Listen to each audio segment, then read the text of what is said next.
ক্ষেত্রে চারটি জিনিস খেয়াল করতে হবে। এক, লা তাকবাহু ইল্লা মুসিন্না, এটা সবচেয়ে গুরুত্ব। আপনার কুরবানি দাঁতওয়ালা হতে হবে। পরে জায়েজ না জায়েজ এটা আপনার করতে পরে দেখার বিষয় না। আপনি প্রথমে দাঁতওয়ালা আপনি কুরবানি আপনি বাছাই করবেন। ইল্লা আইয়ুসরা আলাইকুম ফাদরাতুল ইসলাম, যদি আপনার কঠিন হয়, পশু পাওয়ার ক্ষেত্রে যদি কঠিন হয়, তাও আল্লাহ নবী ওই কথা বলেন নাই যে তুমি ওই দাঁত উঠে ওটাই দাও, এই কথা বলেন নাই।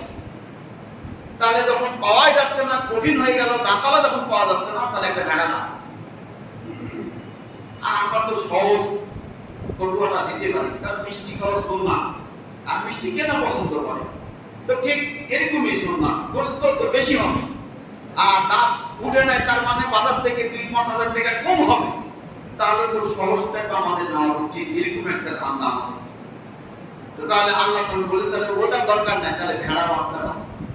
কারণ ভেড়ার বাচ্চা 6 মাস হলে পাওয়া যায়। আমাদের সোজা বলতে হলো যে ছাগল হলে 1 বছর, আর গরু হলে 2 বছর, আর উট হলে 5 বছর, এরকম একটা বয়স তখন আমরা দেখি। 2 বছর হয়েছে না চাচা? তো না, ঠিক আছে 2 বছর তো হয়ে গেছে, মা সাথে সাথে থেকে তো 2 বছর পূর্ণ হয়েছে, তাদের শুধু সমস্যা নাই, বডিতে বেশি আছে সমস্যা। আরে আপনি চাচার কথা আপনি কেন দিবেন? আপনি রাসূলের কথা আগে দেন। রাসূল কি বলেছেন সে কথাটা আগে দেখেন। আপনি টাকা ইনভেস্ট করতেছেন এতগুলি, আর সামান্য আপনি 5 কেজি 10 কেজি গোশত বেশি করবেন, এই জন্য আপনি ওইটাই পিছনে ছুটতেছেন। আপনি আগে দামটাকে মূল্যায়ন করেন। আল্লাহর নবীর কথা আপনি দেখেন, আপনাকে তখনই ভালো লাগবে যে যখন আপনি কোরআন সুন্নাহ মোতাবেক আপনি একটা আমল করতে পারবেন, যে আমি কোরআন সুন্নাহ মোতাবেক একটা আমল করতে পেরেছি, তখন আপনি মনে করবেন যে নিখুঁত একটা জিনিস আমি কোরবান দিলাম। তাহলে লা তাকবাহু ইল্লা মুসিন্না, দাঁতওয়ালা ছাড়া তোমার করবে। লা তাকবাহু যদি লাই নাফি নাবোধক সূচক শব্দ হয়ে থাকে, তাহলে না আছে, হা নাই, না আছে এখানে, তাহলে নিষেধ, সাধারণ নিষেধ যদি ধরে থাকে তাহলে তো নিষেধ না। তাহলে আপনি কেন দাঁতওয়ালা ছাড়া আপনি ওই আপনার যে দাঁত উঠে নেন তাকে আপনি কুরবানি করতে যাচ্ছেন? এটা আপনারা কাছ থেকে বা আগামী দিনে যারা হাটে যাবেন এদিকে মূল্যায়ন করবেন। বরাই ইবনে আজিব থেকে বলতে দিলেন আর বাংলা তাজিদ লুফিনা দোয়াহিয়া, 4টা জিনিস আপনার কুরবানিতে বৈধ নয় বা জায়েজ নয়। একটা আল রাউ বাইন আল রুহা, একটা হলো কানা। এরকম যদি কানা হয় 100, এই কানাওয়ালা গরু পশু কুরবানি চলবে না, ছাগল চলবে না। যার কানা স্পষ্ট, যার কানা স্পষ্ট।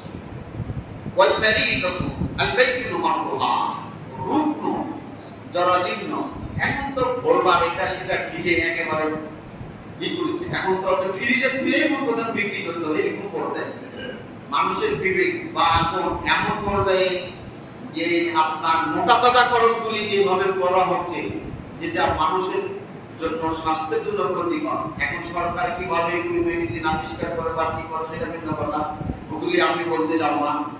ওটা যদি মানব কল্যাণে যদি হয়ে থাকে তাহলে আপনার জন্য ভালো, আর যদি মানব অকল্যাণ হয় তাহলে এই অসৎ উপায়ে ব্যবসা করার চাইতে আমার মনে হয় ঘরে বসে থেকে ভালো। এরপরে বল আর যাও আইবাইনু দালহা, আর আপনার হচ্ছে যে একেবারে এমন দুর্বল যে তার মানে সব কিছুই নেই, এরকম হয়ে গেছে, এটা যদি হয়ে থাকে তাহলে সেটাও কি করতে হবে? ওটাকে বাদ দিতে হবে। বল কাসীরাতু বাল কাবীরাতু আল্লাতী লা তুমাক্কি, এরপরে এমন গোড়া হয়েছে যে খেলা দিলেই পড়ে যাবে, এরকম এখন বাজারে ওইগুলি গরু নেই, কারণ এখন সব আধুনিক পর্যায়ে খাওয়া দাওয়া সব কিছু ভালো আছে। তো এইগুলি রোগ নয়, এই রোগবালা যারা এগুলি থেকে বেঁচে থাকতে হবে। এরপরে জাবের ইবনে আব্দুল্লাহকে বলতে তিনি বলেন রাসূল সাল্লাল্লাহু আলাইহি ওয়াসাল্লাম তাকবাহু ইল্লা মুসিনা, হাদিস গেল। আলী থেকে আরেকটি হাদিস আছে, সেটি হলো যে তোমরা বাজারে যখন যাবে তখন কুরবানিটাকে ভালো করে দেখবা, অর্থাৎ যাচাই বাছাই করে সামনে পিছনে এগুলি দেখবা। সেটা আলাইহি ওয়াল উযু, চোখ এবং কান এগুলি যেন পোড়া না হয়, এবং তার সামনে এবং পিছনে ফাঁকা বা চিরা এগুলি যেন না থাকে, এবং ওই গরুটা যেন পাগলামি না থাকে, ওরা সারমা, ওটা যেন আসাউলা। গরুটা যদি দেখা যায় যে একটু পাগলামি ছাঁট পাওয়া গেল না, এরকম ছাঁটাও যদি হয় তাহলে সেটাও তো করে না, অর্থাৎ নিখুঁত হতে হবে প্রাণীতে। তো আল্লাহ তাআলা এই জিলহজ মাসের 10 দিন এটি খুবই গুরুত্বপূর্ণ। আমরা যারা স্বাভাবিকভাবে জীবনযাপন করছি বা যে ইবাদতগুলি করছি, এই ইবাদতগুলি পাশাপাশি আপনার কোরআন তেলাওয়াত, জিকির, আজকার, সিয়াম, দান, সাদকা এগুলি পেয়ে যাবেন। Please subscribe this channel. Thanks for watching.